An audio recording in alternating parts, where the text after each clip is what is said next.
If you're struggling to get consistent water damage jobs coming in the door, it's not because you're lazy. It's probably because you're making one of these 3 common marketing mistakes in your restoration business. How do I know? I made them in my own business, and I've seen them happen in my clients' businesses as well. There's still good news. Once you get these things fixed, and they're easily fixed, the leads start coming in the door. And in today's video, we're going to tell you what are the 3 big mistakes and how to fix them. Here's the deal. If you own a restoration company and you want more consistent water damage jobs, you do not want to miss this video.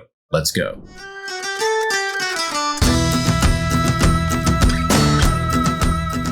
All right, guys, as we get started, do me a favor, hit the like and subscribe button. Drop a comment down below. Let me know where you guys are tuning in from. Let's just jump in. What is up, good people? Today we are going to be talking about some mistakes that are routinely made in the world of restoration marketing. If you're in the restoration industry and you're interested in getting more water damage jobs and or marketing, this video might help you out, okay? So let's just run through some of the big mistakes that I've made personally and that I see others make, okay? Number one of the big mistakes that I made specifically early on in my restoration career was not taking enough action for a specific plumber. And what I was doing was I would call these plumbers, I would go see these plumbers, but I would not do it frequently enough, consistently enough, okay? And really what wound up happening there is I wasted 6 to 7 months, okay, waiting for an opportunity to arise in the relationship when in reality, all I had to do was to fast forward and step up what I was going to do. And because I was so passive, it took me literally 6 or 7 months to get in front of one of the $1 million plumbers that I had in Nashville. And I could have fast forwarded that to like 2 or 3 weeks. Okay. And so the big mistake is this, just if you're not hearing it clearly, letting someone convince you that it takes 6 to 7 months when you could have got those results in 14 to 21 days. 14 to 21 days, I could have got the same information. All right. And so here's what I would wind up doing. I would call this guy. I would say, hey, let's talk. Let's get together. Let's go grab lunch, whatever I would do. And I would call him maybe once a month, once every 5 to 6 weeks. And the reality is he only had to blow me off once every 5 or 6 weeks, not a big deal. And I would always set an appointment. If you are going to follow up with somebody, let me give you a little pro tip. When you tell somebody that you're going to follow up with them in 3 weeks and you're on the phone with them on Tuesday at 3 p.m., I want you to call them in 3 weeks on Tuesday at 3 p.m. Call them on the hour, call them on the minute, and that will help you stand apart, number one, okay? So I did do that much, okay? I did do what I said I was going to do, but the problem is I left too much time in between and I lost momentum. So after this guy was just kind of pushing me off for 6 months, hey, now's not a good time, Shane. Hey, this or that. Let me tell you how I finally got in the door. You want to know how I got in the door? I walked in the door. That's what I did. I just walked in the door, past the no soliciting sign. I walked right in and they said, hey, how can I help you? I was like, hey, yeah, it's Brad here. And the minute Brad heard my name and he heard my voice, he probably went, oh, dead gun. What's going on, Shane? How you been, buddy? And why? Because I earned the right to walk in that door because I followed up 5 or 6 times. But it doesn't take 5 or 6 months. You can do it in 5 weeks. You can do it in 3 weeks, okay? And so the big mistake is this, thinking that you have to wait 5 or 6 months, and that's not true, okay? You can fast forward the results, and if you're not sure how, go to workwithshane.com, and we can give you a set of plays to run so you can stay in front of these guys with a message that's something better or other than, hey, have you seen any leaks? Can you give me any jobs? That's not how you want to follow up with somebody. You understand? You want to find a way to make it about them, not about you. That's called the servant marketing method. Stop selling, start serving. You want to learn more about that? Do what I said earlier. Go to workwithshane.com or just keep watching these videos. Nobody cares about you. They care about them. So we got to make all those touch points about them. And if we don't, we're just like every other loser that comes into their office, okay? So the biggest mistake, number one, not taking enough action frequently enough in the beginning. And what happens is it stretches out the result. when you could have compressed it into just a matter of weeks. Okay? A matter of weeks. That's one big mistake. Another big mistake would be this. If you've got a business development rep, you got a marketing rep at your company, I want to tell you something right now. If you're not good at marketing and sales and you hired this person, they ain't going to be very good at marketing or sales either, most likely. If the owner or the founder is not the best one at the marketing and sales at the company, you got a problem.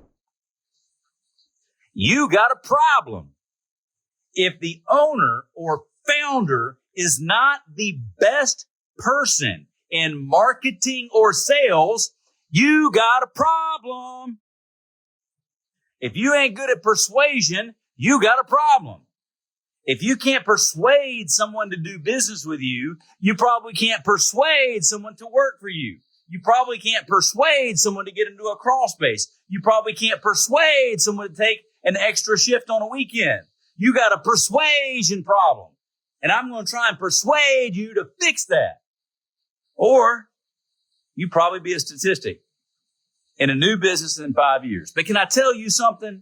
If you don't master the power of persuasion and you own a restoration company, good luck trying to start a pressure washing business. Good luck doing whatever else you're going to do. Good luck getting a job working for somebody else because you got to persuade them to hire you. Persuasion is a life skill, dog. It is a life skill that you need to manage. Does this work for effect? Give me a comment or a thumbs up. Does this work? Is this helpful doing this? I'm serious, man.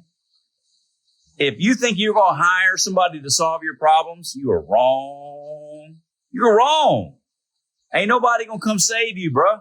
Ain't nobody going to come solve your problems. If you got somebody good enough at solving sales and marketing problems, good luck keeping them and paying them 10% of what they rake in. Yep, that's right. If I'm a sales and marketing genius and I'm bringing you $2 million a year and you paying me $1.50, I might go for that $2 million. I might just say I want all $2 million and go get my own gig. How do I know? Because that's what I did, dog. And that's what they're going to do too. Okay? And if you are the founder, hello? My wife said I'm screaming. Well, they got me fired up here. I'm making videos about sales and marketing. I am screaming. I'm sorry about that, guys. You get me worked up. Thought something was going on. I'm serious. If you as the owner or as the founder do not possess the skill of persuasion, you got your first assignment right there.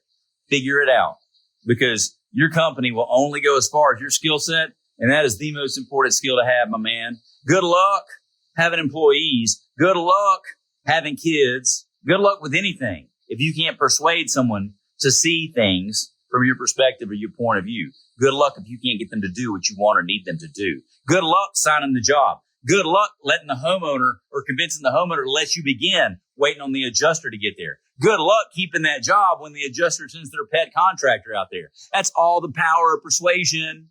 I should end the video right now. I should end this video right now. That's all in the pocket of persuasion. So if you as the owner are not good at persuasion, good luck is what I'm telling you. Good luck. Hey guys, real quick, in case you didn't know, I help people just like you grow and scale your water damage restoration business. If you are interested in me helping you grow and scale your company, go to workwithshane.com. We hop on a 15-minute call to see if we're a good fit. Workwithshane.com. Now, let's go back to the video. What's another big mistake that I see? All right, let's talk about hiring a business development rep. When you hire someone to do a job and you don't give them explicit instructions on what to do, explicit plays to run, explicit deliverables each week that you want them to do, let me tell you what they're going to be doing. They're going to be driving around town, lost as a ghost, not knowing anything about nothing. They're driving all around Nashville, all around Chattanooga, all around Birmingham, all around New Orleans, all around Sarasota, just killing time. And they're probably scared to death to touch the phone. Because I'm going to tell y'all something else. Most marketing reps suck so bad at sales. Y'all understand salespeople, they only got that job because they couldn't get hired for anything else. You don't get a degree in sales, dog. There's no such thing as a sales degree. Every good salesperson I know just simply couldn't get a job doing anything else. And they were funny or they were committed and they just stuck with it. and they made it to their first gig, and they made it through their second, and maybe they did a little D to D, little door to door knocking. Maybe they did some of that, but they stuck with it, and then they eventually got better. Okay. I'm just telling you, most of the people you hire are really bad at it. They're really, really bad at it. Some of them can be really good, but you need to tell them exactly what they need to do. And you can't do that if you don't know how to do that, which leads me back to my previous point about understanding marketing and sales and being good at persuasion. And if you don't have a playbook on what to do, if you don't have a plan on how to grow, go to WarWithShane.com. That's kind of like going to Planet Fitness, seeing 851 machines out there in the wild. There's 850 machines out there, and you don't know what muscle group you're going to work out today. You're going to do some legs, some toes, some calves, some necks, some curls. Guys, you have to have a plan. You have to have a regiment. You have to know what you're going to do today when you go in there. You can't just make this stuff up. You can, but you won't get any results. You're not going to get them arms like Arnold. You're not going to get the muscles like Ronnie Coleman. If you want them muscles, you got to have that plan, baby. You need them steroids. If you don't have that, go to WarWithShane.com and I can give it to you. But I'm telling you, it is a big mistake to go to the gym and not have any idea what you're going to do. It is a big mistake because if you don't know what you're going to do, how long are you going to do it? This is pretty routine, pretty simple stuff. And I'm telling you, most companies don't have this in place. Most founders and owners don't have this in place. And if you go hire Billy off the streets because he worked at some other restoration company, know this, he sucked over there too, and he wouldn't have left there to come work for you. What? Yep, that's what I said. That's what I said. He was really good. He'd have his own gig. He'd have his own gig, but he don't. Now, that doesn't mean he ain't got potential, okay? But a rock sitting on top of a cliff's got potential energy to go straight to the bottom. And I don't think that's what you want. I think you want them to go straight to the top. We don't want potential energy, ladies and gentlemen. We want results. And if you want results, you need to give somebody a clear path and a clear plan on what they need to do. Okay? And these are some breakthroughs that I had today. Like, I was coaching some of my clients today, and like, it wasn't obvious what we were going to accomplish on the call today, but man, I walked out of there feeling good because I want my clients to have clear things on what they're going to do each and every day, set their team members up for success. These people don't know. They don't know. And if you don't know, they don't know. So you need to know what they're going to do. You need to define it, number one, measure it, number two, review it, number three. It's hard to have things too simple for people. It's going to be hard to have things too simple. Okay. I mean, like when I put together like a simple set of instructions, or when I put together something like a little simple entertainment center, dude, it's a head scratcher for me, and I screw it up every time. All right. We want to take chess, turn it into checkers, and turn it into tic-tac-toe. You need to get your employees and your team tic-tac-toe, because you only got to show them a couple times how to do it, and then they'll figure it out. Okay. Simplify what it is that you do, my friend. Simplify it. So the mistake there is not having a good, clear, measurable path or plan for your team members. All right. So once you do have that, then you got to measure it, and you got to do it long enough. You have to do it long enough. And it's not always easy what the problem is. I mean, like on the call today that I shared with my clients, we've been measuring stuff like, y'all, I've been measuring stuff for years. I measure more stuff than anybody I know. I'll be honest with you. I measure stuff more than anybody I know.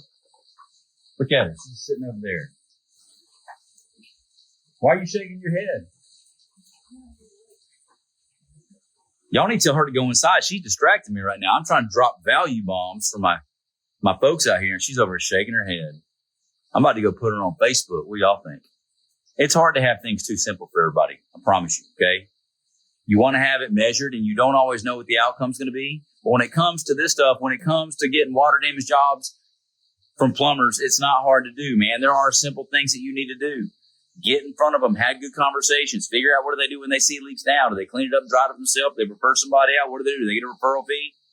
If so, how much? Do they refer more than one, just one? What do you got to do your own list?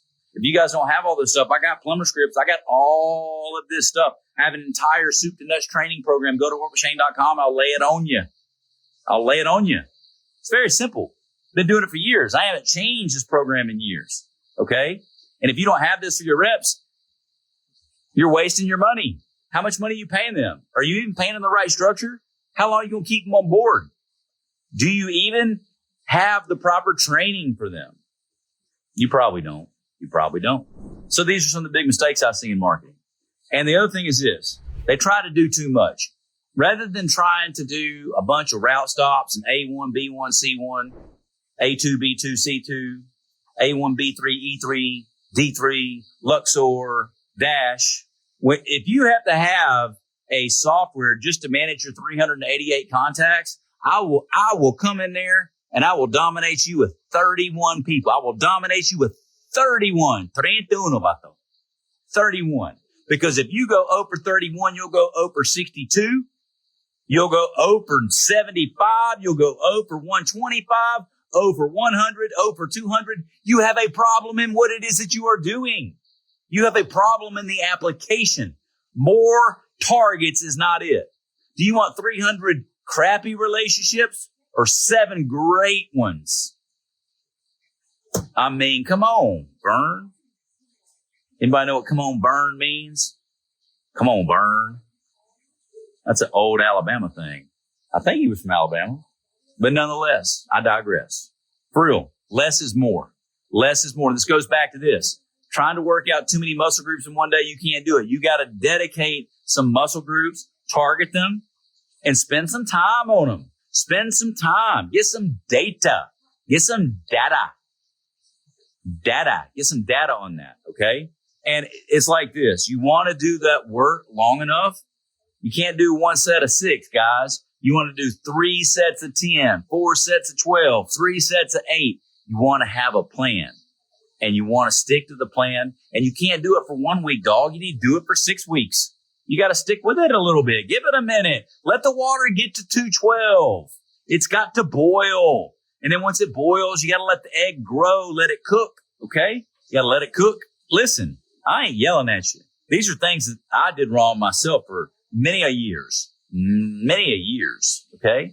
But then some of the stuff I figured out. And then I changed it. Is that helpful? I changed it.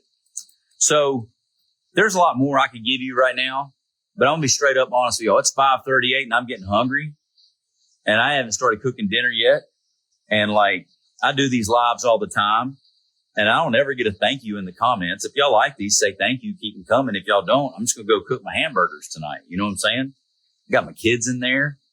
For real, I do hope y'all are doing good. And if you want to grow your company, go to workwithshane.com. I will give you a blueprint. A to Z, soup to nuts, of things you need to do.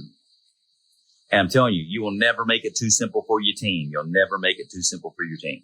Sign off. We'll see you guys. Thank you.